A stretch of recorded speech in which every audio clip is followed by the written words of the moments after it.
नमस्कार, closing call में आपका स्वागत है। आपके साथ मैं हूं अभिषेक और मेरे साथ मेरे सहयोगी हैं अजय शर्मा। बाजार में आज हमने देखा कि शुरुआत अच्छी हुई थी, लेकिन अच्छी शुरुआत के बाद हमने रिकॉर्ड ऊंचाई के बेहद करीब जाकर वहां से फिर से बाजार हम देख रहे हैं कि इस वक्त फिसल रहा है। अगर हम निफ्टी को देखें इस वक्त तो 90 अंकों के आसपास की बढ़त हालांकि अब भी है। निफ्टी बैंक ने अपनी सारी की सारी जो बढ़त है वो गंवाई है, अब वहां पर बिल्कुल सपाट ट्रेड है, लेकिन अभी भी एडवांस डिक्लाइन का जो रेशियो है वो बुल्स के फेवर में है। 827 शेयर हैं लाल निशान में और उसके मुकाबले 1262 शेयर इस वक्त हरे निशान में ट्रेड कर रहे हैं। आज हम देख रहे हैं कि फार्मा, एफएमसीजी, हॉस्पिटल वाले स्टॉक, कुछ ऑटो, यहां से आज बाजार को बढ़िया सहारा मिल रहा है। और हम बजाज फाइनेंस अजय बड़ा शार्प फॉल है ऊपर से। देखिए, इनफैक्ट अगर आप देखिए ना बाजार को 130 पॉइंट की निफ्टी छलांग मारने के बाद ऊपर से 75% लगभग वहां से गिर गया। तो 19,500 सस्टेन तो नहीं कर रहा है साहब। अगर आप देख लीजिए पिछले हफ्ते भी निफ्टी को लेके आए डायरेक्टर साहब, अगर हम देखें पिछले हफ्ते का हाई क्या था 19,525 देयर अबाउट, वहां सस्टेन नहीं कर रहा। 8 पॉइंट रह गया आज और ऑलमोस्ट लाल निशान में जा रहा है। बैंक निफ्टी को देखिए, बैंक निफ्टी भी 45,200 पे मजबूत रेजिस्टेंस देख रहा है। आज अगर आप बैंक निफ्टी को लेके आइए 44,900 पे आ चुका है, लेकिन टॉप अगर आप देखिए तो 45,140 का है। तो कहीं ना कहीं 45,200 एक रेजिस्टेंस जोन है। लेकिन अच्छी बात यह है कि मिड कैप स्मॉल कैप उतना नरम नहीं पड़े। In fact mid cap small cap अगर आप इंडेक्स को देखें तो अभी करीब 2/3%, 1% में करीब 0.8%, 1.1% आपको हरे निशान में, यानी बाजार जो थमा है वो प्रॉफिट बुकिंग एक्चुअली आई है। सेलेक्ट बैंक्स में आई है, रिलायंस को भी लेके आ जाइए, आईटीसी, एलएनटी थोड़ा सा ऊपर से नरम होगा, इसलिए आपको की इंडेक्स जो है घूमता हुआ नजर आ गया। लेकिन इसका मतलब ये नहीं है कि बहुत ज्यादा कमजोरी आ गई, क्योंकि पिछली बार भी हमने देखा जब 19,525 पे गया, नीचे में 19,300 में सपोर्ट आ रहा है। तो एक रेंज वाला ट्रेड बना हुआ है। और इनफैक्ट आईटी को देखिए आप, कल से रिजल्ट शुरू हो रहे हैं, सब जानते हैं कि सब रिजल्ट बहुत खराब आएंगे, लेकिन सारे मिक्स्ड वहां पे अगर आप अर्निंग देखें हरे निशान में इनफैक्ट इंडेक्स तो। लेकिन क्या अजय इसको थोड़ा सा नजर कमेंट्री पे रहेगी, स्ट्रेंथ की निगाह से भी देखना चाहिए, क्योंकि बिना बैंक निफ्टी के सपोर्ट के भी बताइए कितनी बड़ी बात है। और बताऊं मैं आपको, सबको पता है कि आईटी के अर्निंग्स बहुत कमजोर है, वहां से हेल्प नहीं मिलेगी एटलीस्ट लास्ट मोमेंट में। इसमें ट्रेड कैसा बनेगा वो कमेंट्री पे डिपेंड करेगा। और बैंक भी पूरा इरेज करके ऑलमोस्ट फ्लैट हो गया, उसके बाद भी बाजार धराशायी नहीं हुआ है। ऊपर से करीब 300 नीचे आ गया निफ्टी बैंक। कल की जो स्टोरी थी इंट्राडे में, वहां से नीचे आके 300 बंद हुआ, आज के हाई से भी 300 नीचे निफ्टी बैंक इस वक्त ट्रेड कर रहा है। आइडियली अगर आप देखें किसी दिन में 300-400 पॉइंट टॉप से गिरे निफ्टी बैंक तो 100 पॉइंट निफ्टी उड़ जाता है, लेकिन ऐसा सीन नहीं है। तो यानी ये एक स्ट्रेंथ का साइन है। इनफैक्ट आपने एडवांस डिक्लाइन बताया 1:1 में करीब चल रहा है। वैसे भी आज ना निफ्टी बैंक की जो वॉलिटिलिटी है ना, जिसलिए जाना जाता है, वो और बढ़ने वाला है। बढ़ने वाला है? हाँ। कैसे? क्योंकि देखिए एचडीएफसी बैंक की जो वेटेज हो जाएगी 26 से बढ़ के 29 हो जाएगी। तो जिस दिन एचडीएफसी कंबाइंड एंटिटी, हाँ, मुझे कंबाइंड एंटिटी चलेगा ना, एचडीएफसी बैंक जिस दिन भी थोड़ा सा डामाडोल होगा, फिर वो पूरा निफ्टी बैंक को भी घुमाएगा। बाजार तो खैर ओवरऑल इंपैक्ट उसका होगा ही, क्योंकि वेटेज के लिहाज से अब रिलायंस का वेटेज 10-10.5% के आसपास रह जाएगा और एचडीएफसी बैंक का जो वेटेज होगा इंडेक्स में वो 14% का हो जाएगा। जी हाँ, तो ये बड़ा खेल हो रहा है। जो है 10, मतलब अभी तक हाईएस्ट वेट वाली कंपनी रिलायंस थी, करेक्ट। अब उससे दूसरे सामने तो वेट बढ़ाना पड़ेगा, यानी चलना किसको पड़ेगा? रिलायंस को चलना। रिलायंस अपना वेट बढ़ाना है तो चलना पड़ेगा, रिलायंस को चलना पड़ेगा, स्थिरता अगर लानी है तो भी। करेक्ट। पता है, ये आपने एक और मुद्दा छेड़ दिया। हालांकि हम रोहन के पास जाएंगे बातचीत करने के लिए कि, लेकिन मैं बहुत सारे एफआईआईज और फंड सर्कल्स में घूमता हूं, ये बात बहुत अब चर्चित हो रही है। हर आदमी ये बात को ये है कि जो इंडेक्स इन्वेस्टर्स हैं उनके साथ तो बड़ा अन्याय हो रहा है। सब करेक्ट, बिल्कुल हो रहा है। जो पैसिव फ्लोज वाले लोग हैं, कई नए मिलेनियल्स हैं, नौजवान लोग जो इंडेक्स को फॉलो करते हैं, इंडेक्स में एसआईपीज कर रहे हैं, उन्हें मालूम ही नहीं है कि उनका 90% पैसा तो चुनिंदा 4-5 स्टॉक्स में जा रहा है, क्योंकि डिवाइड नहीं है ठीक से, वेटेज ऊपर नीचे हो गई है। तो इक्वल वेटेड इंडेक्स में अगर आप पैसिव करते हैं तब तो आपका पैसा सही से बट रहा है, वरना चुनिंदा स्टॉक्स में जा रहा है। चलिए अपनी बातचीत आगे लेके चलते हैं, बाजार की बातचीत। हमारे साथ टर्टल वेल्थ के रोहन मेहता आज जुड़ चुके हैं। Rohan, good afternoon. हमारे साथ राजेश पालविया भी हैं और सोनी पटनायक भी हैं हमारे साथ, जो एफएनओ में हमसे बातचीत करेंगे। लेकिन पहली बात मैं रोहन के साथ करूंगा। रोहन, ये आप बाजार में जो चल रहा है, इसको आप स्ट्रेंथ का विषय मानेंगे या कमजोरी का संकेत? मिड कैप स्मॉल कैप में तो भयंकर बाइंग है, बहुत अग्रेसिव अच्छी बाइंग चल रही है, बहुत वाइड पार्टिसिपेशन है। बट इंडेक्स आज हमने देखा सुबह से, अगर हम टॉप से देखें तो नरम होता हुआ नजर आया। Good afternoon. 20 साल से एक चीज देख रहा हूँ कंसिस्टेंटली कि दो मार्केट की हमेशा मोमेंटम होती है, एक जहां पे इंडेक्स फ्लैट या पॉजिटिव रहे और साथ में स्ट्रॉन्ग इंडेक्स से ज्यादा स्टॉक्स इंडेक्स से ज्यादा स्ट्रॉन्ग रहे, that is the indication of a bull market, और वाइस वर्सा ऑपोजिट साइड। देखो, इंडेक्स की बात करें तो बहुत सारी जगह पे और अपॉर्चुनिटीज स्ट्रक्चर्ड है, पर स्टॉक स्पेसिफिक ही आगे मार्केट लेके जाएगा। तो मेरे थॉट्स पे कोई दो राय है ही नहीं कि मार्केट में कोई भी एक भी प्रॉफिट बुकिंग का कोई पॉइंट है। देखो, 1-2% ऊपर नीचे होगा, बिकॉज आप जब जूम इन करते हो तो मार्केट 20% बढ़ा है, पर आप जूम आउट करते हो तो लास्ट 3 साल में मार्केट अभी भी डिजिट ग्रोथ दिया है। तो वहां पे जो पैसा फ्लो आ रहा है, और मैं आपको बताऊं, आप तो ज्यादा निवेशकों के साथ बात करते हो, हम जो पीएमएस फंड रन करते हैं, नए इन्वेस्टमेंट से ज्यादा विड्रॉल्स की बात आ रही है, रिडेम्पशन, और ये पूरी फ्रेटर्निटी में हो रहा है कि जो लोग लास्ट 2-3 साल से निवेशक थे, वो लोगों को ऐसा लग रहा है कि अगर निकलना है तो रिटेल पार्टिसिपेशन इन्वेस्टमेंट में इतना लो है, that is a too clear sign कि यहां से मार्केट और ग्रो हो सकेगा। ठीक है, तो रोहन का बाजार पर ये भी, लेकिन जरा एक बार वायदा बाजार के आंकड़ों को भी समझते हो और बाजार की चाल आखिरी के घंटे में अब क्लोजिंग होते होते कहां तक जाएगी ये भी समझते हैं राजेश जी, क्योंकि हमने बाजार को ये कह सकते हैं कि रेंज ही कहेंगे, क्योंकि इतने बड़े इंडेक्स के बेस पर ना इसको रेंज में ही कहें तो बेहतर है। हालांकि अभी भी 100 अंकों के आसपास की तेजी निफ्टी में है, 19,450 के आसपास टिकने की अच्छी कोशिश है निफ्टी बैंक के सपोर्ट के बिना। आप ये बताइए, क्योंकि हम देख रहे हैं कि आज ना इंडेक्स के बाहर वाले जो स्टॉक हैं, एफएनओ वाले जो स्टॉक है, वहां पर बहुत ही शानदार मूव्स हैं। Tata communication, India mart, Polycab, RBL bank, IDFC first, ये तमाम शेयर 4 से 6% के आसपास के बढ़िया मूव्स दिखा रहे हैं। इंडेक्स को कहां पर आप सेटल होते हुए देख रहे हैं क्लोजिंग तक, और क्या थोड़े मोटे डिप्स आते हैं अगर 25-50 पॉइंट के, उन डिप्स को क्या आप बाय करेंगे? Good afternoon. सो देखिए, मार्केट में निफ्टी में तो आज देखिए स्ट्रेंथ क्लियरली बनी हुई है, और अगर हम डेटा भी देखें तो 19,400 पे कॉल राइटर्स ने अपनी पोजीशन आज अनवाइंड भी करते हुए दिखे। तो यहाँ पे निफ्टी में जरूर एक अच्छी स्ट्रेंथ यहाँ पे बनते हुए दिख रही है, और हमें लगता है निफ्टी यहाँ से फर्दर मोर यहाँ से अपसाइड यहाँ पे दिखा सकता है। लेकिन बैंक निफ्टी में 45,000 पे काफी मेजर कॉल राइटिंग एक्टिविटी देखने को मिली, जहां पे अभी भी कहीं भी अनवाइंडिंग का ट्रेड नहीं बनते हुए दिखा है। तो 45,200 हमें लगता है एक सप्लाई जोन जैसा काम करेगा बैंक निफ्टी के लिए कुछ समय के लिए, और जैसे ही हम 45,000 और 45,200 के ऊपर क्रॉस करेंगे तो वहां पे एक शॉर्ट कवरिंग का मूव यहाँ पे बनते हुए दिख सकता है। तो निफ्टी में तो क्लियरली लॉन्ग बिल्टअप यहाँ पे बना हुआ है, लेकिन बैंक निफ्टी में अभी भी कॉल राइटर्स ने अपनी पोजीशन अनवाइंड नहीं करी है, जो कि एक यहाँ पे प्रेशर यहाँ पे क्रिएट करते हुए दिख रहा है मार्केट में। बैंक निफ्टी में इमीडिएट इंपॉर्टेंट सपोर्ट एरिया, जो कि हम बोल सकते हैं क्रिटिकल सपोर्ट एरिया, जो हमें लगता है नियर टर्म ट्रेंड के हिसाब से वो करीब 44,700 के आसपास है। अगर ये लेवल टूटते तो फर्दर और प्रॉफिट बुकिंग बैंक निफ्टी में आते हुए दिख सकती है। लेकिन निफ्टी का स्ट्रक्चर काफी स्ट्रॉन्ग लग रहा है, और हमें लगता है 19,400 और 19,350 ये दो लेवल जब तक इंटेक्ट है निफ्टी में बिल्कुल यहाँ पे बाय का ट्रेड ओपन रखना चाहिए, और 19,550 के बाद हमें लगता है एक बड़ा शॉर्ट कवरिंग का मूव निफ्टी में भी आते हुए दिख सकता है।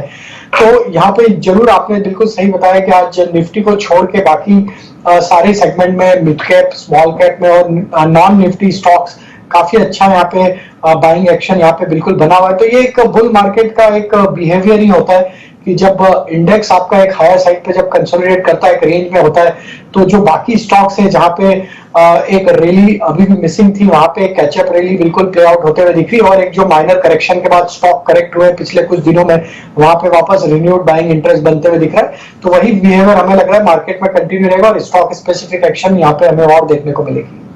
सोनी पटनायक भी हमारे साथ जुड़ रही है जेएम फाइनेंशियल्स की डेरिवेटिव डेस्क से। Soni, good afternoon. आप बताइए डेटा क्या बता रहा है, बैंक निफ्टी की शॉर्टिंग के बारे में बताइए, किस लेवल्स तक जा सकता है नीचे में? गुड आफ्टरनून और सारे दर्शकों को नमस्कार। जी देखिए, आई थिंक बहुत अच्छे से कवर किया है आज का जो डेटा पॉइंट्स राजेश जी ने। अगर हम देखेंगे बैंक निफ्टी लास्ट वीक में वीक ऑन वीक उसने 11.7% का लॉन्ग बिल्टअप पोजीशन बनाया था, बट इस वीक में स्टार्टिंग से वो कंसोलिडेट कर रहा है, साइडवेज मूवमेंट बना के रखा है, कहीं जा नहीं रहा है। जैसे कि ऑलरेडी हमने मेंशन किया है कि 45,200 पे एक रेजिस्टेंस का बैंड बन रहा है। अगर कॉल राइटर्स को हम देखेंगे तो वो लास्ट वीक में स्टार्ट किए थे अपना पोजीशन बनाने के लिए 45,000, 45,100 पे भी बनाए, 45,200। सो हर एक 100 पॉइंट की स्ट्राइक में कॉल राइटर्स अपना पोजीशन बना के रख रहे हैं, और नीचे के साइड में पुट राइटर्स जो है वो 44,700 पे थोड़ा बहुत बना के रखे हैं पोजीशन, और 44,500 पे। सो यानी कि ये जो 500-700 पॉइंट है बैंक निफ्टी में, वो ऑलमोस्ट साइडवेज मूवमेंट बन जाएगा, और वो जैसे नीचे आएगी 44,700, 44,500 के बीच में वहां से बाइंग हो जाएगी। ऊपर जब तक 45,200 ब्रेक नहीं करता है वहां से सेलिंग हो जाएगी। तो एकदम ही छोटा रेंज बना के रखा है यहाँ पे, ना ही बायर्स को कुछ ज्यादा मजा आ रहा है, ना ही सेलर्स को मजा आ रहा है, बिकॉज ये एकदम कंसोलिडेट कर रहा है। सो जब तक वो 45,200 को एक बार पार नहीं करता है तब तक बाई नहीं करनी चाहिए। स्टॉक स्पेसिफिक एक्शन ही आपको दिख सकती है, बहुत सारे फाइनेंशियल्स या बैंक में आपको बाइंग सेलिंग दोनों साइड में अपॉर्चुनिटी मिलेगी। जैसे कंपेयर किया है निफ्टी यहाँ पे ऑब्वियसली बेटर है। निफ्टी का अगर हम देखेंगे 19,400 का पुट कॉल रेशियो जो है वो ऑलरेडी 2 के ऊपर आज बढ़ गया है। सो वो इंडिकेट करता है कि 19,400 पे ही पुट राइटर्स आज की तरफ से ज्यादा पोजीशन बनाने की कोशिश कर रहे हैं। सो निफ्टी कंपेयर अगर हम करेंगे बैंक निफ्टी या फिन निफ्टी से, तो निफ्टी ज्यादा भी बेटर चल रहा है। ठीक है, वो दिख भी रहा है बाजार में। निफ्टी बैंक ने सारी की सारी अपनी जो गेंस उसको लूज की। निफ्टी अगर हम फाइनेंशियल की बात करें तो बजाज फाइनेंस दिन के ऊपरी स्तर से 4% नीचे आके इस वक्त ट्रेड कर रहा है। सोनी, वैसे बाजार को अगर हम देख रहे हैं तो ऐसा सेंस आ रहा है कि शायद स्टॉक्स में भी कुछ न तो खरीदने के लिए बचा ना कुछ बेचने के लिए बचा, क्योंकि गिरने वाले शेयर चढ़ने वाले शेयर बिल्कुल साफ साफ आइडेंटिफाई हो रहे हैं। आप मदद कीजिए, बताइए अभी ट्रेड क्या करना है लास्ट आवर के लिए। जी जरूर। सो मुझे ऐसा लगता है कि अभी एफएमसीजी एक है काउंटर जो अच्छा चल सकता है यहाँ पे। अगर हम देखेंगे आज एचयूएल में भी अच्छी खासी ट्रेंड देखने को मिला है, मोमेंटम है, और अगर हम देखें बाटा इंडिया तो वो भी अच्छा लग रहा है। तो यहाँ से अगर हम कोई स्टॉक स्पेसिफिक लेने जाएं तो मुझे लगता है बाटा इंडिया अच्छा लग रहा है। फ्यूचर्स में बाटा इंडिया 1695 के आसपास अभी चल रहा है, तो अगर ये 1640 का अच्छा सपोर्ट बना के रखा है, अगर 1640 का हम स्टॉप लॉस लगा के रखते हैं तो बाटा इंडिया जो एक लास्ट वीक में एक 1720 के आसपास से थोड़ा नीचे आ गया था, इस बार मुझे लगता है कि वो 1720 को क्रॉस कर सकता है, और जैसे वो क्रॉस करेगा वो इमीडिएटली 1800 की तरफ जाए। राजेश, आपकी क्या ट्रेडिंग आइडियाज होंगे आज के? अजय जी, पहला स्टॉक इंडियन होटल है।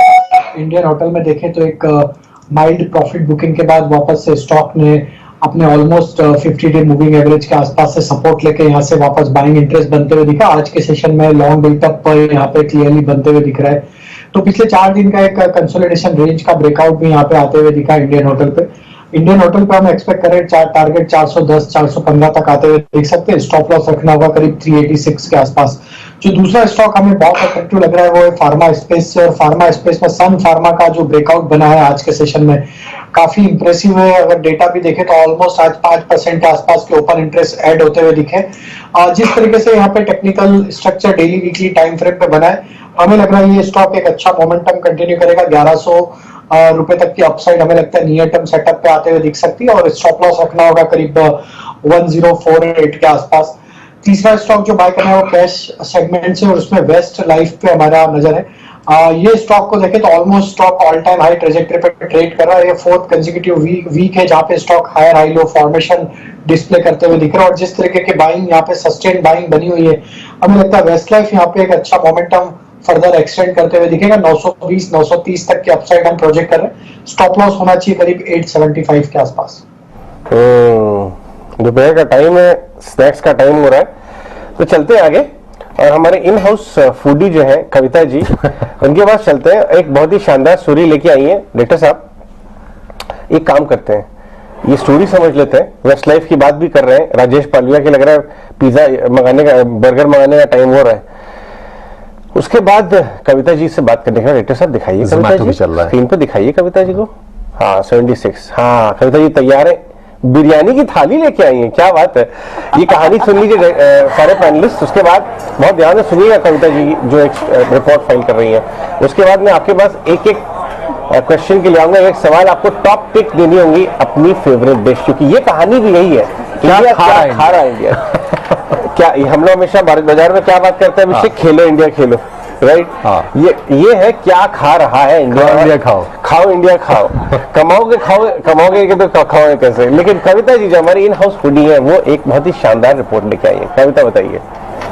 बिल्कुल, यहाँ पर एक रिपोर्ट आई है जेफरीज की जहाँ पर ये बताया जा रहा है कि इंडिया क्या खा रहा है। और आप दोनों ने क्योंकि जिक्र किया कि अपनी अपनी फेवरेट डिश बताएंगे पैनलिस्ट, मेरे ख्याल से इस खबर के बाद मैं आप दोनों से एक एक करके पूछूंगी कि आपकी फेवरेट डिशेस कौन सी है। बहरहाल यहाँ पर जोमेटो का नंबर गेम क्या है, इसके जरिए हम आपको बताते हैं कि भारत क्या खा रहा है, क्या पसंद कर रहा है। तो सबसे पहले तो जोमेटो मार्केट शेयर के लिहाज से अपनी प्रतिद्वंदी से आगे है, 55% का मार्केट शेयर इसके पास है। अब हम सब शायद इस बात से वाकिफ है, हम सबको ये बात पता है। अच्छा, 55% मार्केट शेयर में ऐसा क्या खास कर रहा है जोमेटो और कहां से उनके इतने ज्यादा ऑर्डर्स बढ़ रहे हैं और टॉप 5 डिशेस कौन कौन सी है, इसी को लेकर ये रिपोर्ट हम आपके सामने लेकर आए हैं। जहां पर सबसे ज्यादा ऑर्डर जो हो रहा है वो दिल्ली एनसीआर रीजन से हो रहा है। लगभग 11% के जो ऑर्डर्स होते हैं जोमेटो पर वो यहां से होते हैं।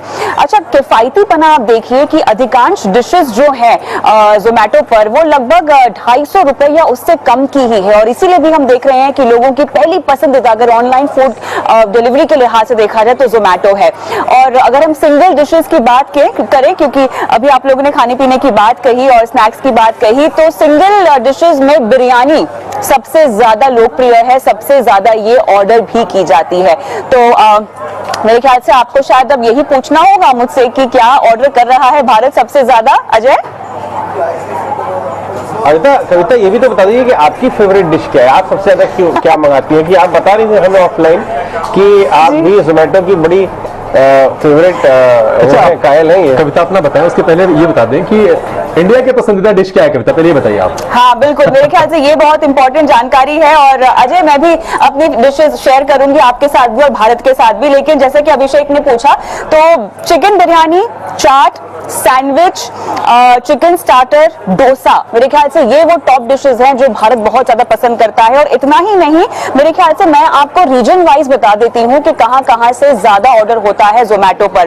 तो इसकी पूरी सूची में अगर देखा जाए तो 15% दिल्ली एनसीआर से आता है, 11% बेंगलुरु से, मुंबई 9%, हैदराबाद 7%, चेन्नई 5%, पुणे में लगभग 4%, कोलकाता, अहमदाबाद में लगभग 3 और 2% के आसपास का ऑर्डर का क्राउड है जोमेटो के पास, उनका दबदबा यहाँ पर है। लेकिन अगर हम डिशेस वाइज देखना चाहें तो नॉर्थ इंडियन सबसे ज्यादा ऑर्डर होता है, लगभग 26% जो है नॉर्थ इंडियन डिशेस ऑर्डर होती है।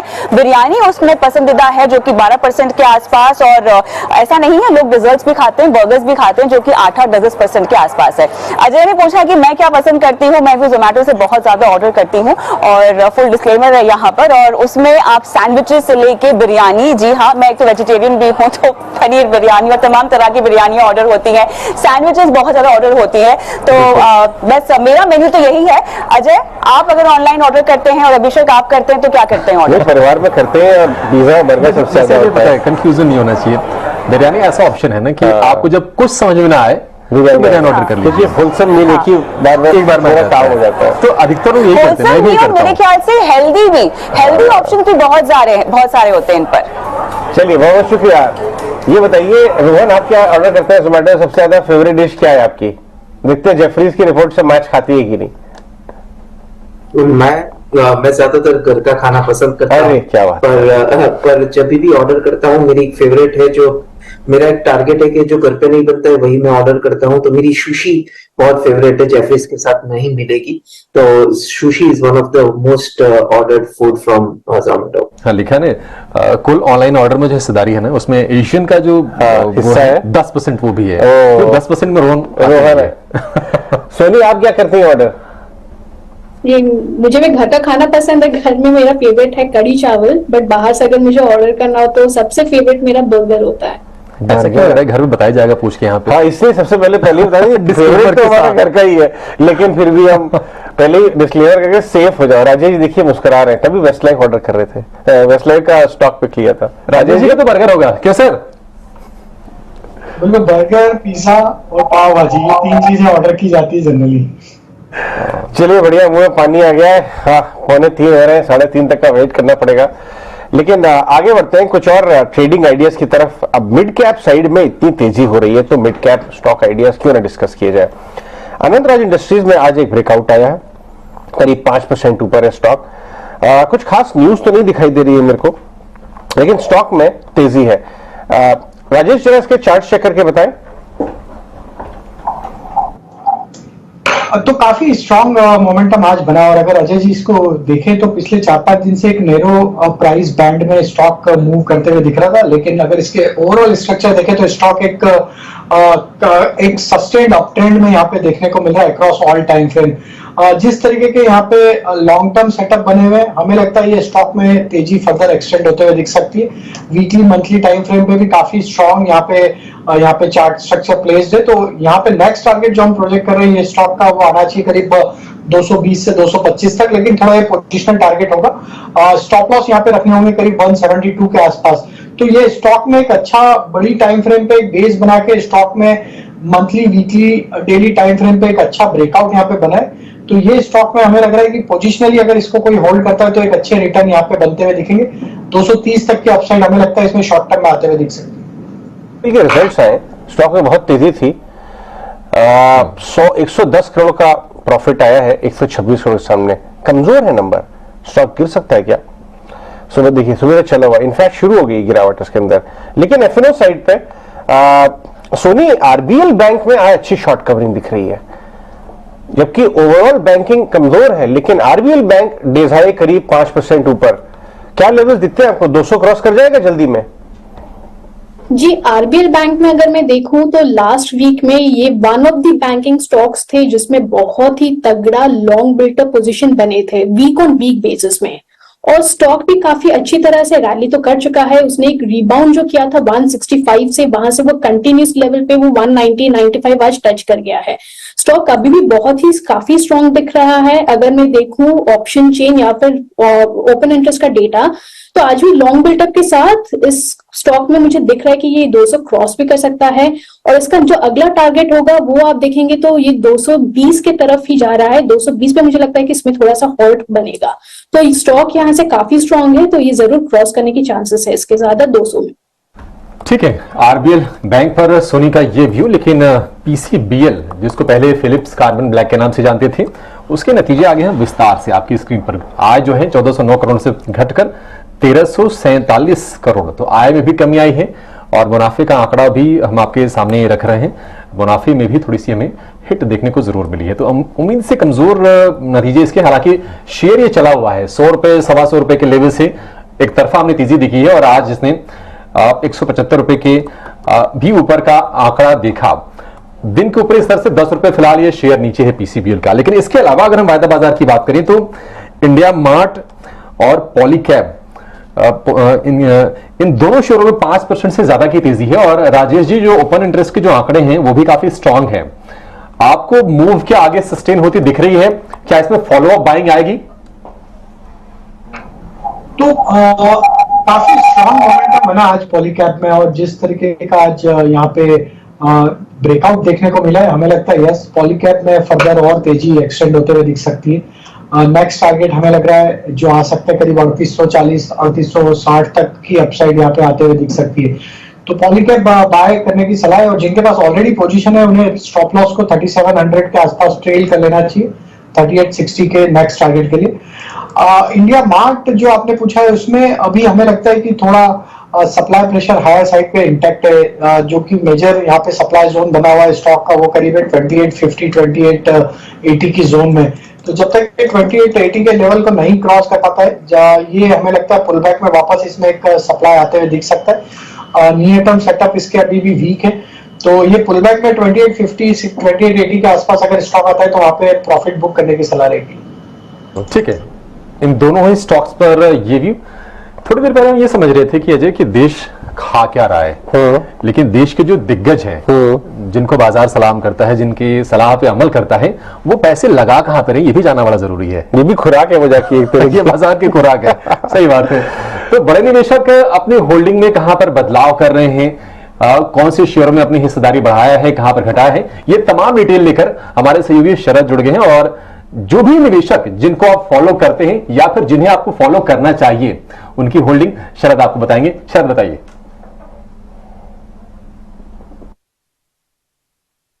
जी बिल्कुल, दिग्गज इन्वेस्टर्स दलाल स्ट्रीट के जो हैं जून शेयर होल्डिंग पैटर्न्स में उसमें क्या चेंजेस आए हैं उस पर हम फोकस करने वाले हैं, और हमारी एनालिसिस पे हमने मार्च क्वार्टर और जून क्वार्टर में जो चेंजेस आए हैं उसको लिया गया है। सबसे पहले जो है रेखा राकेश झुंझुनवाला का पोर्टफोलियो में टाटा कम्युनिकेशंस पे उनका स्टेक बढ़ा है लगभग 5 बेसिस पॉइंट्स पे। वही दूसरी जगह राघव प्रोडक्टिविटी एनहांसर्स में जो है लगभग 11 बेसिस पॉइंट का जो है उनका स्टेक कम हुआ है।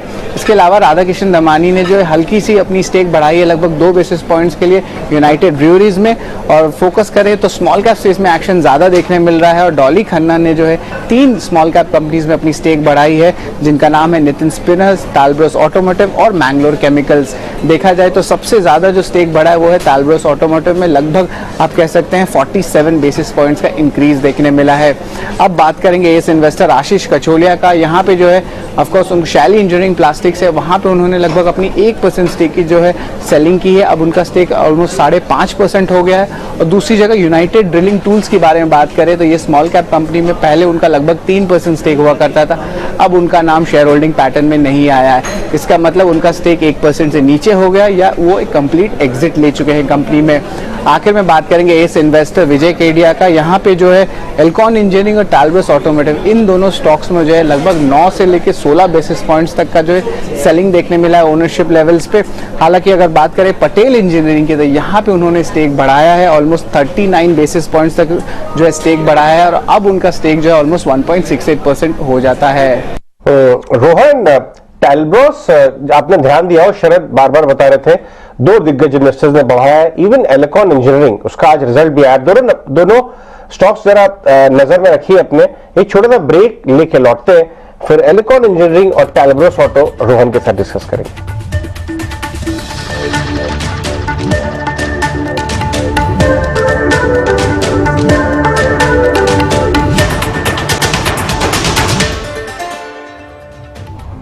चलिए आगे बढ़ते हैं। रोहन, टालब्रोस ऑटोमोटिव और एलेकॉन इंजीनियरिंग, एलेकॉन से शुरुआत करते हैं। रिजल्ट आए हैं कंपनी के, बहुत ही धमाकेदार नंबर्स हैं। इनफैक्ट स्टॉक 14% भाग गया, 15% नाउ। या टालब्रोस, दोनों में से आप देखते हैं किसी को जो यहां से भी निवेश करने लायक है? एलिकॉन मैं बहुत पर्सनली ट्रैक करता हूँ, गुजरात की ही कंपनी है और मैनेजमेंट भी बहुत डिसेंट है। कंपनी तकरीबन 10-12 साल से नहीं चली है और पावर में ईपीसी में जो हिसाब से उसने कैपेक्स किया है उसका रिजल्ट हम देख रहे हैं लास्ट 3 से 4 क्वार्टर में। तो यहाँ पे 8,000 करोड़ के मार्केट कैप भी बहुत इंटरेस्टिंग सब्जेक्शन लग रहा है एलिकॉन, और यहाँ से और again nearly about I think 20-25% grow कर सकती है। और टालब्रोस ऑटो खुद एक मार्केट लीडर है। साथ साथ में आप देखो तो पूरे ऑटो एंसिलरीज तकरीबन 10-15 साल से नहीं चली है, तो यहाँ पे बहुत ज्यादा पॉसिबिलिटी है कि जो हिसाब से ऑटो की डिमांड है और ऑटो एंसिलरीज जो वैल्यूएशन पे मिल रही है वो बहुत अच्छा ग्रो कर सकती है। तो दोनों बहुत पॉजिटिव लग रहे हैं फॉर 1 to 2 ईयर टाइम से। ठीक है, टालब्रोस ऑटो और एलेकॉन पर ये राय रोहित की। लेकिन हम देख रहे हैं कि आज डिफेंस स्टॉक्स में बहुत ही जबरदस्त तेजी है। 13 तारीख को फ्रांस के दौरे पर भी जा रहे हैं पीएम मोदी, लेकिन उसके पहले एक फिलिप कैपिटल की एक रिपोर्ट भी आई है। रिपोर्ट्स में क्या है ये बताने के लिए हमारी सहयोगी वामाक्षी हमारे साथ जुड़ गई हैं। वामाक्षी बताइए क्या रिपोर्ट से कौन से स्टॉक्स का जिक्र है और टारगेट क्या सुझाए गए हैं? जी बिल्कुल, डिफेंस स्टॉक्स आपके रेडार पर आज होने चाहिए क्योंकि हम देख रहे हैं फिलिप कैपिटल की तरफ से एक पॉजिटिव ब्रोकरेज नोट आ रहा है। ये हाईलाइट कर रहा है कि डिफेंस स्टॉक्स काफी फेवरेबली प्लेस्ड हैं।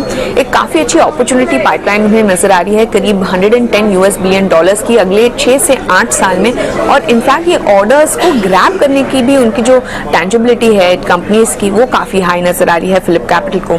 इसके अलावा काफी सारी फेवरेबल पॉलिसीज है, गवर्नमेंट की तरफ से अच्छा सपोर्ट मिल रहा है और इनफैक्ट कंपनीज ने भी डेमोन्स्ट्रेट किया है कि उनके पास टाइमली एग्जीक्यूशन की कैपेबिलिटी है और ये मेनली हुआ है इंडिजनाइजेशन, इंटीग्रेटेड मॉड्यूलर कंस्ट्रक्शन और सब कॉन्ट्रैक्ट की वजह से।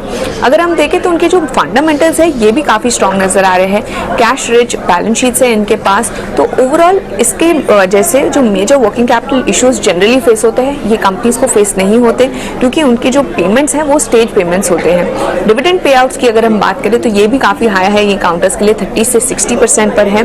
और ओवरऑल आगे चलते कोर डिफेंस प्रोडक्ट्स के जो मार्जिन है यहाँ पर भी आगे चलते सुधार की उम्मीद की जा रही है, क्योंकि एफिशिएंसीज कंपनी तो डेवलप की है पिछले कुछ सालों में, और इनफैक्ट उनका जो इंडिजिनाइजेशन का मैंडेट आया है गवर्नमेंट की तरफ से, तो ये भी कहीं ना कहीं मार्जिन को सपोर्ट करेगा, ऐसा फिलिप कैपिटल का मानना है। तो ओवरऑल काफी पॉजिटिव व्यू है इनका सेक्टर पे।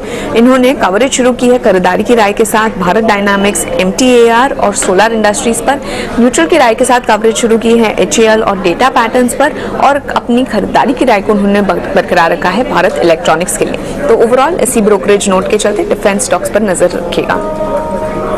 ठीक है, शुक्रिया वामाक्षी। तो शिपिंग में इसके अलावा डिफेंस में तमाम स्टॉक्स हैं जहां पर आज बहुत ही जबरदस्त मूव है। हमें दिखा कि भारत डायनामिक्स लिमिटेड वहां पर अच्छी तेजी है, HAL के शेयर में भी आज हम रौनक देख रहे हैं। इसके अलावा आप देखिए मझगांव डॉक, ये शेयर ऊपर ट्रेड कर रहा है इस वक्त। आप कोची शिपयार्ड को भी देख लीजिए, 11-12% के आसपास की तेजी वहां पर भी है। राजेश जी जरा एक बार फिर से आप व्यू दीजिए इस पर, क्योंकि बहुत तेजी तो हो गई है। आप कहीं ना कहीं डर क्या होता है कि ऊपर के लेवल पर लोग फंस ना जाए। अभी कहीं कोई वो स्टॉक आपकी नजर में है जहां पर हेडरूम है अभी चलने के लिए? तो अपना ऑल टाइम हाई ट्रेड कर रहा है और आज भी अपर सर्किट है। कल के सेशन में भी इसमें अपर सर्किट 10% का लगा था। तो यहाँ तो अभी वैसे भी स्कोप नहीं बचा है बाय करने का, क्योंकि ऑलरेडी बायर फ्रीज है। कोचिन शिपयार्ड में हमें लगता है कि एक अच्छा ब्रेकआउट यहाँ पे बनते हुए दिख रहा है, और जिस तरीके के फॉर्मेशन है, एक राउंडिंग बॉटम फॉर्मेशन यहाँ पे बनते हुए दिख रहा है वीकली सेटअप पे। तो हमें लगता है कोचिन शिपयार्ड में फर्दर यहाँ से मोमेंटम एक्सटेंड होते हुए दिख सकता है, जो कि स्टॉक को नेक्स्ट टारगेट जो हमें लगता है इसका इमीडिएट बेसिस पे 700-730 की तरफ स्टॉक को लेके जा सकता है। तो कोचिन शिपयार्ड को देखा जा सकता है 620 के स्टॉप लॉस से। और दूसरा स्टॉक जो हमें अट्रैक्टिव लग रहा है, जहां पे अभी अपॉर्चुनिटी बनते हुए दिख रही है, वो डेरिवेटिव सेगमेंट में भी है, BEL भारत इलेक्ट्रॉनिक्स। ये स्टॉक में भी एक अच्छा ब्रेकआउट यहाँ पे वीकली सेटअप पे बनते हुए दिखा। ऑलमोस्ट 4 वीक का एक कंसोलिडेशन रेंज ब्रेकआउट बना है, और जिस तरीके से डेटा सेटअप बना है हमें लगता है आज के मूव के बाद ये स्टॉक में एक अच्छा लॉन्ग बिल्टअप भी बनते हुए दिख रहा है। तो यहाँ पे नेक्स्ट टारगेट हम 135-138 तक एक्सपेक्ट कर रहे हैं। स्टॉप लॉस रखना होगा करीब 124 के आसपास। सोनी, ये आपने टाटा कम्युनिकेशन में डेटा देखा है, आज जबरदस्त लॉन्ग बिल्डअप दिखाई दे रहा है। टाटा कम्युनिकेशन में 7% का मूव लास्ट कब आया था मुझे ध्यान नहीं आ रहा है। ये देखिए आज चार्ट देखिए डॉक्टर साहब, इसको थोड़ा 3 महीने 6 महीने ग्राफ लिखे आइए, क्या इस भाव से लेना चाहिए? ये देखिए टाटा कम्युनिकेशंस जो है वो आज करीबन 14% का लॉन्ग बिल्टअप पोजीशन बन चुका है उसमें। और टेक्निकल्स भी अगर हम देखेंगे तो वॉल्यूम बहुत ज्यादा अच्छा हुआ है उसमें, वॉल्यूम ब्रेकआउट भी दे रहा है, लेवल्स को भी काफी उसने तोड़ा है। लास्ट टाइम अगर हम देखेंगे याद है तो 14 जून के आसपास वो इसी लेवल के पास ही नजदीक था, 1657 के आसपास। वो वहां से एक बार थोड़ा सा प्रॉफिट बुकिंग किया था, थोड़ा साइडवेज कंसोलिडेट करते हैं, आज दोबारा वो 1652-1657 के रेंज पे आ रहा है। तो यहां से मुझे अभी भी लगता है कि अगर ये इसको पार कर जाता है 1657 जो लास्ट टाइम जहां से उसने नीचे दिया था फ्यूचर्स में, तो उसके ऊपर मुझे लगता है ये और भी ऊपर जा सकता है। इसका स्ट्रेंथ काफी अच्छा है, ये 1720 to 1760 के बीच में एक बार जा सकता है आराम से। इसका हम जो देखेंगे अगर थोड़ा पोजिशनल सपोर्ट रहेगा, बिकॉज आज बहुत ज्यादा चल गया है, तो इसका इमीडिएट सपोर्ट अगर हम देखेंगे तो 1610 1615 के बीच में हम आज के लिए सपोर्ट ले सकते हैं। यहाँ से अगर किसको फ्रेश लेना हो, और वो टारगेट कर सकते हैं 1720 1740। बट अगर कोई ऑलरेडी इसमें पोजीशन लेके बनाए हैं तो मैं बोलूंगी कि उनको सजेस्ट करूंगी कि एक बार वो अपना पोजीशन यहाँ पे ट्रेल स्टॉप लॉस कर दे 1600 पे अगर वो ट्रेल स्टॉप लॉस करते हैं तो भी वो अच्छा ही रहेगा। तो यहाँ से फ्रेश चांस जाने की चांसेस है, अगर इतना लॉन्ग बेटर पोजीशन बनाया है तो डेफिनेटली यहाँ पे और भी वो ब्रेक कर जाएगा उसका रेजिस्टेंस। ठीक है, अगर आपके पास टाटा कम्युनिकेशन का शेयर है, क्योंकि हमने देखा है कि 1250 रुपए के आसपास का भाव था 2-3 महीने पहले, और अब ये शेयर 1650 के आसपास आ गया, तो एक कंसिस्टेंट परफॉर्मर हम कह सकते हैं टाटा कम्युनिकेशन। 1600 रुपए के स्टॉप लॉस के साथ इस पोजीशन में आप बने रहिए। लेकिन ब्रोकरेज हाउसेस की डीलिंग रूम में क्या चल रहा है, वहां पर किन शेयरों को लेकर खबरें गर्म है, ये बताने के लिए हमारे सहयोगी शरद थोड़ी देर में जुड़ जाएंगे। लेकिन टीसीएस पर फोकस करना जरूरी है, क्योंकि कल इसके नतीजे आएंगे, एससीटी के भी नतीजे आने वाले हैं। और नतीजों से पहले आज हम देख रहे हैं कि आप देखिए, आप ही हाईलाइट कर रहे थे, इन्फोसिस हाई पे ट्रेड कर रहा है, टेक महिंद्रा में अच्छी बाइंग है, इसके अलावा टीसीएस भी हर निशान में संभल के ट्रेड कर ही रहा है। इस बार ना मेरा ये व्यू है कि रिजल्ट इतने ज्यादा मैटर नहीं कर रहे हैं। अगर आप एकेडमिकली अगर आप देखें तो कम से कम 10 रिपोर्ट्स आके बता चुकी है ऑलरेडी कि रिजल्ट खराब है।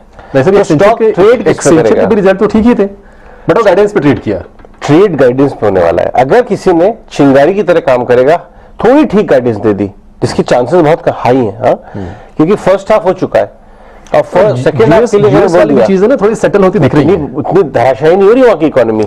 अगर थोड़ी ठीक गाइडेंस दी तो फर्राटे दौड़ सकते हैं। तो आंकड़े आएंगे कैसे टीसीएस की, क्योंकि कल बाजार बंद होने के बाद ये नतीजे आने हैं, क्या फोकस में होगा, अनिशा बताइए। वेल जी, जैसे आप लोग डिस्कस कर रहे थे, सारी रिपोर्ट्स ये उम्मीद कर रही है कि थोड़े वीक रिजल्ट्स आएंगे। इनफैक्ट रेंज काफी वाइड है। कांस्टेंट करेंसी ग्रोथ की बात करें तो निर्मल बैंक फॉर इंस्टेंस एक्सपेक्ट कर रहा है कि 1% ग्रोथ आएगा, और वहीं पर मॉर्गन स्टैनली बात कर रहा है कैसे -1.5% भी हो सकता है, तो एक डिक्लाइन की बात कर रहे हैं। बट कंसेंसस की बात करें तो कांस्टेंट करेंसी 0.2 से 0.4% के बीच में बढ़ेगा ऑन अ सीक्वेंशियल बेसिस, ये मान के चल रहे हैं। रुपी रेवेन्यू ऑलमोस्ट 59,500 करोड़ के पास आना चाहिए, and dollar revenue growth almost 0.5% रहेगा। मार्जिन कंपनी का 100 से 150 बेसिस पॉइंट नीचे जाएगा, बट ये सीजनल है क्योंकि Q1 में टीसीएस के लिए यूजुअली वेज हाइक का इंपैक्ट आता है, जो सैलरी इंक्रीमेंट्स वगैरह होते हैं, इसके चलते 100 से 150 बेसिस पॉइंट तक का डिक्लाइन आएगा। प्रॉफिटेबिलिटी की बात करें तो हम ऑलमोस्ट 10,900 करोड़ एक्सपेक्ट कर रहे हैं। इंटरनल्स की बात करें तो डील बुकिंग काफी स्ट्रॉन्ग रहा है। आपको याद हो तो BSNL की एक बड़ी डील उन्होंने साइन की थी। यूके में एक NEST करके ऑर्गेनाइजेशन है, उसका उन्होंने एक बहुत बड़ा ऑर्डर लिया था, तो डील बुकिंग का प्रॉब्लम नहीं रहेगा। बट आगे चल के पाइपलाइन और डिमांड के बारे में क्या कमेंट है, और ये भी याद रखिए कि पहली बार जो नए CEO है कृति, वो बात करेंगे एंड वो अपना स्ट्रेटेजिक इनिशिएटिव्स के बारे में बात करेंगे, वो काफी इंपॉर्टेंट रहेगा। तो जैसे अजय भी बोल रहे थे, जो फोकस रहेगा वो कमेंट्री पे रहेगा, ना कि एक्चुअल नंबर्स। बायबैक की भी बात चल रही थी, जेफरीज एक्सपेक्ट कर रहा था बायबैक अनाउंसमेंट आएगा, बट उसकी उम्मीद अब थोड़ी कम हो गई है टीसीएस के लिए। Anisha, in fact Anisha top management से टीसीएस की बात करती हुई आपको नजर आएंगी, और सारे पहले सवाल जो आप पूछे जाते थे आपके बिहाफ पे पूछेंगी और हमारे लिए लेके आएंगी। लेकिन आगे बढ़ते हैं, ट्रेड कैसे किया जाए, डेटा क्या बता रहा है। सोनी एफएनओ साइड से अगर हम देखें, 4 टॉप 5 नाम की बात करते हैं, टेक महिंद्रा, विप्रो, टीसीएस, इन्फोसिस। यहां पे सबसे ज्यादा लॉन्ग बिल्डअप कहां पे होता हुआ नजर आ रहा है आपको, और रिस्क रिवॉर्ड के हिसाब से ठीक किधर है, किधर काम करना चाहिए। क्योंकि ये बात हमने स्टैब्लिश की कि भले आप लॉन्ग मत करिए, लेकिन शॉर्ट तो बिल्कुल मत करिए, कि सारे जग जाहिर है कि खराब रिजल्ट आएगा अनलेस आप बहुत अग्रेसिव ट्रेडर है। तो रिस्क रिवॉर्ड किधर ठीक लग रहा है? ये देखिए, अगर हम आईटी सेक्टर में देखें, लॉन्ग के तरफ आज पोजीशंस जो बन रहा है बहुत अग्रेसिव तो नहीं है, बट फिर भी एम्फोसिस में 4% का लॉन्ग बिल्डअप बन चुका है, इन्फोसिस में 0.5% का बन चुका है, और टेक महिंद्रा में 1% का लॉन्ग बिल्डअप बना हुआ है। शॉर्ट के तरफ में हम देखेंगे तो LTIM में 7% का शॉर्ट बिल्डअप बना हुआ है। और अगर हम यहाँ से कुछ रिस्क रिवॉर्ड के अनुसार देखने जाए तो आई थिंक इन्फोसिस थोड़ा बेटर लग रहा है। इन्फोसिस का रिस्क रिवॉर्ड यहाँ पे ज्यादा फेवरेबल होगा। आप 1340 के कॉल ऑप्शन में भी देख सकते हैं अगर आपको किसको करना है, बिकॉज यहाँ से इन्फोसिस मुझे लगता है कि एक बार वो 1420 1450 की तरफ जा सकता है, और जो इमीडिएट सपोर्ट है उसका वो 1320 पे ही है फ्यूचर्स में अगर हम देखेंगे। तो अगर आपको किसको ऑप्शंस में भी करना है तो वो 1340 की कॉल में भी कर सकते हैं। जब तक ये स्टॉक 1320 के नीचे नहीं जाता तब तक आप उसको होल्ड कर सकते हैं स्टॉप लॉस लगा के, और ऊपर की तरफ आप उसको देख सकते हैं 1420 से 1450 के बीच में। ठीक है, इन्फोसिस में आपके लिए 1340 वाली कॉल में भी मौके बनेंगे। आप 1400 से ऊपर के टारगेट्स देख रही हैं यहाँ पर इन्फोसिस को जाते हुए। लेकिन आज हम टॉप 5 की बात कर रहे थे ना, तो LTI माइंट्री को तो भूलना ही नहीं। अरे मेरी गलती है, भी अब बादशाह वाली पोजीशन में आ गया है। करेक्ट एक कुर्सी खाली हुई, टॉप 5 की बात करें तो बिल्कुल। बट आज थोड़ा कमजोर है, ये थोड़ा कमजोर जरूर है, क्योंकि ऑलरेडी हमने देखा हो इसे मूव अच्छा खासा बहुत चला हुआ है। इनफैक्ट ये वाली शेयर बाकी सबसे, और अभी भी 5,000 रुपए के ऊपर गया था, उसके आसपास ये 100 रुपए 5,000 का स्टॉक वही बना हुआ है। इसका 1 साल का चार्ट दिखाइए। तो LTI माइंट्री तो चलिए फोकस में होगा ही आईटी के नतीजों के साथ साथ, लेकिन डीलिंग रूम का जरा चेक लेते हैं और ये जानते हैं कि बाजार में अभी कौन सी खबर गर्म है।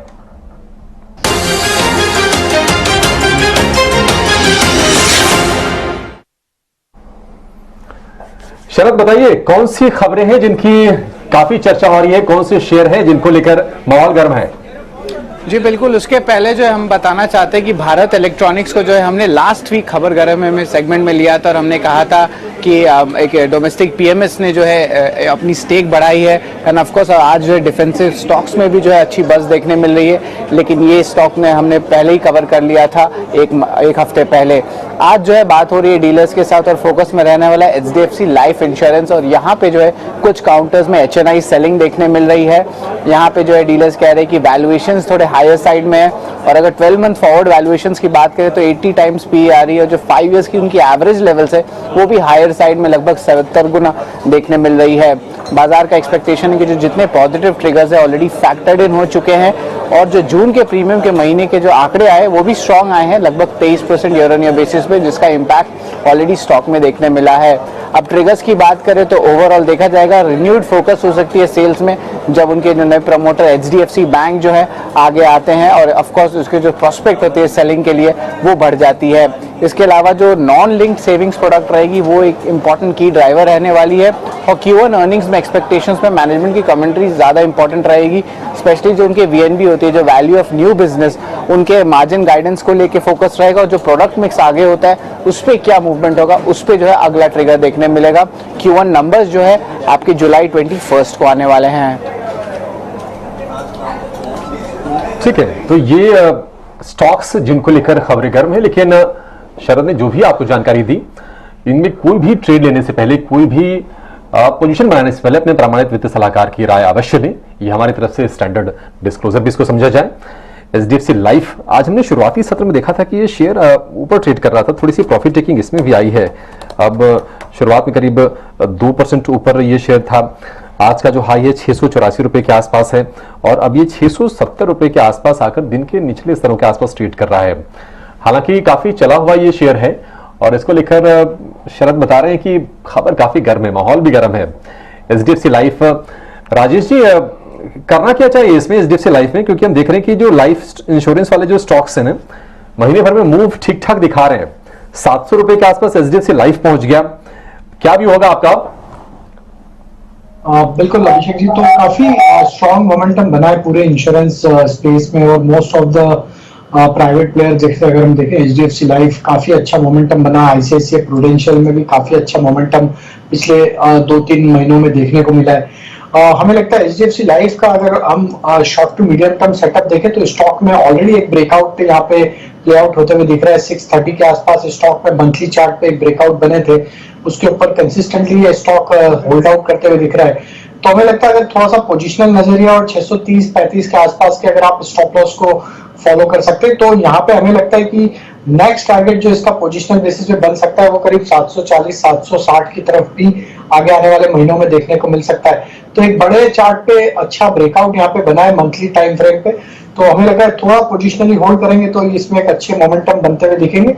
वहीं हम देखें तो आईसीआईसीआई प्रू का स्ट्रक्चर भी काफी अट्रैक्टिव है। जिस तरीके से पिछले 2-3 हफ्तों में स्टॉक में एक मोमेंटम बना है, यहाँ पे भी हमें लगता है कि 620-630 की तरफ ये स्टॉक का मोमेंटम नियर टर्म सेटअप के हिसाब से बनते हुए दिख सकता है। ठीक है, आईसीआईसीआई प्रू, एचडीएफसी लाइफ के लिए आपको टारगेट्स राजेश जी ने बता दिए, लेकिन आज हम देख रहे हैं कि बाजार में ऑटो स्टॉक्स में भी अच्छी खासी रफ्तार है। एक छोटा सा ब्रेक लेंगे और ब्रेक के बाद हम चर्चा करेंगे मारुति की। 9,900 रुपए है इसका भाव।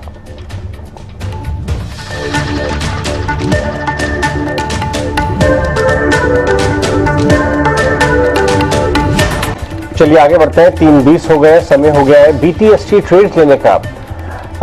सबसे पहले राजेश आप बताइए, ऐसे बाजार में क्या बीटीएसटी लेके जाएंगे आप?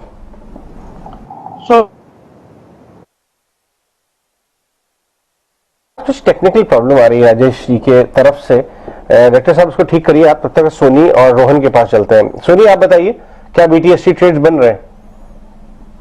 जी बीटीएसटी में मैं देना चाहूंगी एबीबी, क्योंकि उसमें 8% का लॉन्ग वेटअप अभी भी बना हुआ है। पूरे दिन में वो अच्छा खासा मूवमेंट दिखा के अभी भी काफी स्ट्रांगली होल्ड कर रहा है। 4480 के ऊपर तब से वो होल्ड कर रहा है। तो फ्यूचर्स में अगर हम देखेंगे तो बीटीएसटी इसमें मैं स्टॉप लॉस दूंगी 4460 का स्टॉप लॉस और इसमें एक टारगेट बन जाएगा 4600 की तरफ। सो ये मेरा रहेगा BTST for ABB tomorrow. Rohan, कौन से आपके बाइंग लिस्ट में कौन से स्टॉक्स है आजकल?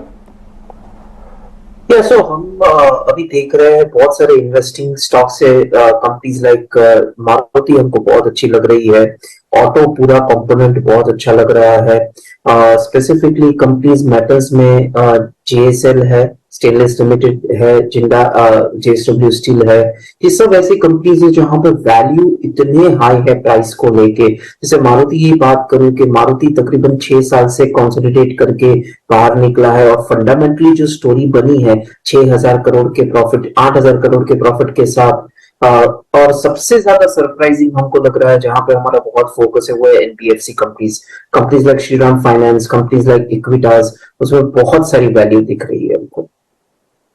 अजय, मारुति भी हाईलाइट किया रोहन ने, और 9,900 का भाव है, 10,000 के ऊपर से लौटा है ये। मोतीलाल ओसवाल ने एस्टिमेट दिया है कि इसका प्रॉफिट इस बार डबल होगा।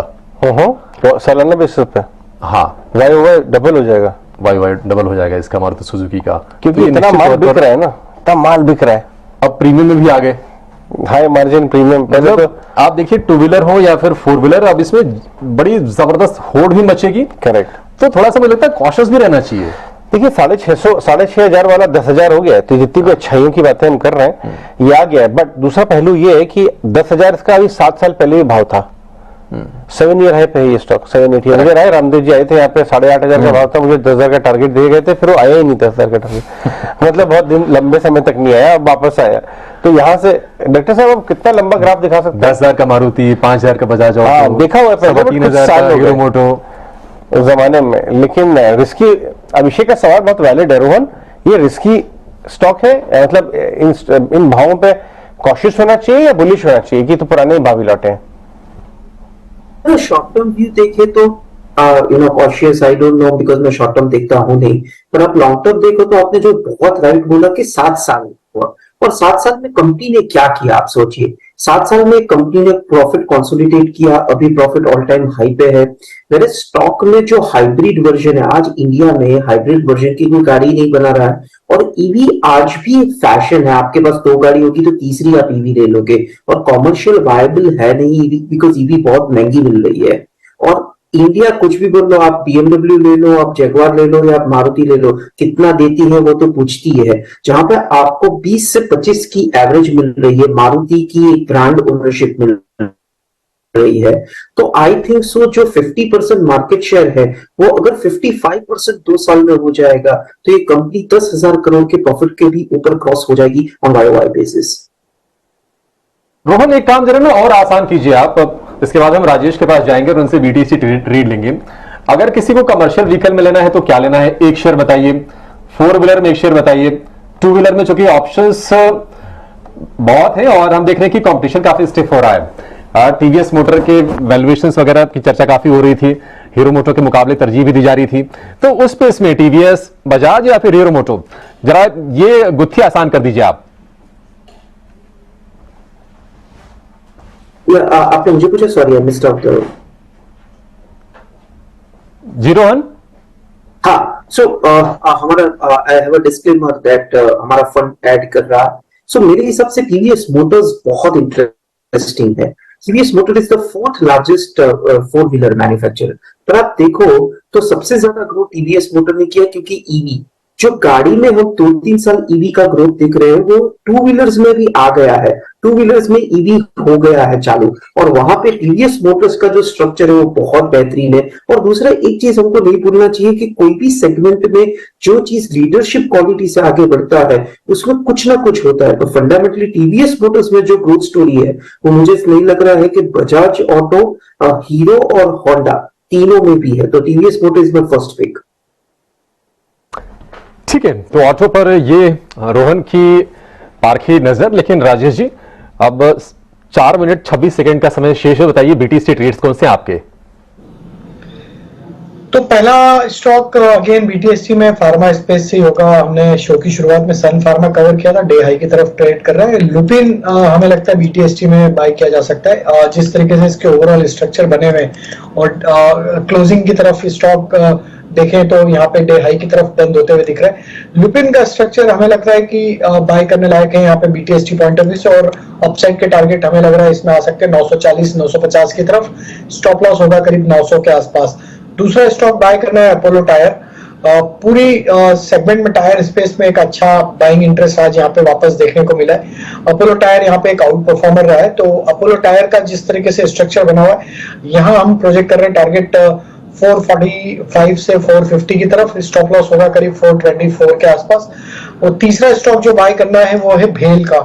यहाँ पे भी अच्छा ब्रेकआउट यहाँ पे हमने पिछले हफ्ते देखा है, और 2-3 दिन की एक माइल्ड प्रॉफिट टेकिंग के बाद वापस से आज एक रिन्यूड बाइंग इंटरेस्ट बनते हुए दिखा स्टॉक में। जिस तरीके के ब्रेकआउट यहाँ पे मंथली वीकली टाइम फ्रेम पे हुए, भेल हमें लगता है एक अच्छा बीटीएसटी यहाँ से साबित हो सकता है। 98 और 102 तक के अपसाइड के टारगेट प्रोजेक्ट कर रहे हैं, स्टॉप लॉस होना चाहिए करीब 92 के आसपास।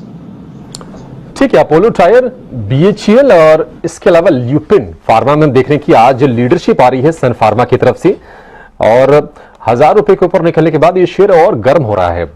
2.25% के आसपास की तेजी इस वक्त सन फार्मा में दिख रही है।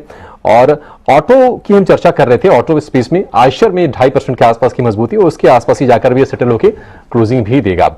लेकिन निफ्टी बैंक कमजोर है, 76-77 अंक नरमी इस वक्त दिखा रहा है। और निफ्टी के जो बड़े स्टॉक्स हैं जिनके हम जिक्र भी कर रहे हैं, क्योंकि कंजम्पशन में आप देखिए ITC, Nestle, Asian paints, Titan, ये सारे के सारे शेयर आज मजबूती दिखा रहे हैं। टाइटन के शेयर में आज 1.5% के आसपास की रिकवरी है। कल हमने शेयर को मॉर्गन स्टैनली की रिपोर्ट के बाद थोड़ा सा कमजोर होते हुए देखा था। सोनी, एक क्विक कमेंट, टाइटन फिर से लौट आया है मजबूती के साथ, कितना कन्विक्शन है आपको इस पर? जी देखिए, टाइटन जो है कल थोड़ा काफी गिरने के बाद आज वो थोड़ा सा रिबाउंड कर रहा है। तो एक सपोर्ट पकड़ा तो है, अगर मैं देखूं तो 30-20 के आसपास उसने एक सपोर्ट पकड़ा है। ये एग्जैक्टली अभी एक बाई बनता नहीं है, बट अगर किसी को भी पोजीशन यहाँ पे है तो वो 30-20 के स्टॉप लॉस के साथ लगा सकते हैं। और अगर ये ऊपर उसको रेजिस्टेंस मिलने को देखेगा 3120 के आसपास, वो 3120 के ऊपर अगर जब वो जाएगा तभी जाके वो एक अच्छा सा बाई बन सकता है। दोबारा वो 3200 के ऊपर भी जाने की तैयारी कर सकता है। अभी के लिए 3020 का एक बहुत ही अहम सपोर्ट है, उसको हम वॉच करेंगे। अगर वो उसको नहीं ब्रेक करता है और कल की तरफ अगर 3120 के ऊपर वो निकाल सकता है तो ही तभी जाके इसमें एक रिवर्सल हो सकता है और हम उसको दोबारा से यहाँ पे बाय कर सकते हैं। तो अभी के लिए आप इसको बस वॉच कीजिए, ऑब्जर्वेशन में रखिए, और कल के लिए हम देखते हैं इसको कैसे देखना पड़ता है। टाइटन पर सोनी का ये व्यू। अब बाजार को बंद होने में 1 मिनट के आसपास का समय रह गया है, और आज हम देख रहे हैं कि निफ्टी के जो स्ट्रेंथ देने वाले स्टॉक हैं आपकी स्क्रीन पर, Eicher Motors, Sun Pharma, Tata Consumer, Apollo Hospitals और मारुति सुजुकी 9,900 रुपए के स्तर के ऊपर मजबूती के साथ आज ये ट्रेड कर रहा है। लेकिन इस मजबूती में आप एल&टी को मत भूलिए, एक बहुत ही अहम इन्होंने डील साइन की है। स्पेन की कंपनी के साथ भी एक उन्होंने करार किया था। शेयर में हम देख रहे हैं कि 1.5% के आसपास की तेजी है। टाटा मोटर वो भी 1.5% ऊपर है। आईटीसी जहां पर हम देख रहे हैं कि धीरे धीरे करके, कई बार कहना बहुत सुस्ती के साथ ये शेयर ऊपर जाकर बहुत ही मजबूत गेंस अब ये दे रहा है। 473 रुपए का भाव है, रिकॉर्ड ऊंचाई के आसपास ये शेयर आज क्लोज होने जा रहा है। लेकिन निफ्टी 19,446 के आसपास ट्रेड कर रहा है। 19,400 और 19,350 ये दो महत्वपूर्ण लेवल बताए राजेश जी ने कि इसको अगर निफ्टी डिफेंड करता है तो फिर दिक्कत नहीं होनी चाहिए। और आज तो हो गया, टेंशन की बात नहीं है। आज निफ्टी बैंक के सपोर्ट नहीं मिलने के बावजूद भी हम देख रहे हैं कि स्ट्रेंथ दिखी है निफ्टी में, और कल का पूरा जो फोकस शिफ्ट होगा वो शिफ्ट होगा आईटी स्टॉक्स पर। आज संकेत वैसे मिल गए हैं कि हमने इन्फोसिस को और निफ्टी के टॉप गेनर्स में शामिल होते हुए देखा। करीब 1.5% के आसपास की तेजी थी। ऊपरी स्तरों से थोड़ा सा नीचे जरूर आया है इन्फोसिस का शेयर भी, लेकिन तब भी 1.25% की मजबूती के साथ अब ये शेयर बंद हुआ है। तो सेंसेक्स 300 अंकों पर, निफ्टी तकरीबन 100 अंकों पर ये क्लोजिंग है। और अगर हम कुछ शेयरों की बात करें जो ज्यादा जहां पर हम एक्शन दिखा है, तो डिफेंस स्टॉक्स का आज दिन रहा क्लियर कट, इसमें कोई दो राय नहीं है। Bharat Dynamics, Cochin Shipyard, Mazagon Dock, Mishra Dhatu Nigam, ये तमाम शेयर आप देखिए 10% से लेकर 13% की तेजी के साथ बंद होने में कामयाब रहे। कल हमारा फोकस शिफ्ट होगा नतीजों के एक्शन पर। कल बाजार बंद होने के बाद टीसीएस नतीजे आएंगे, एचसीएल चेक के नतीजे आएंगे, कैसे ट्रेड करना है ये हम कल के सत्र में जरूर समझेंगे। फिलहाल आज के सत्र को यहाँ पर समाप्त करते हैं। आप सभी मेहमानों का बहुत शुक्रिया समय देने के लिए, धन्यवाद।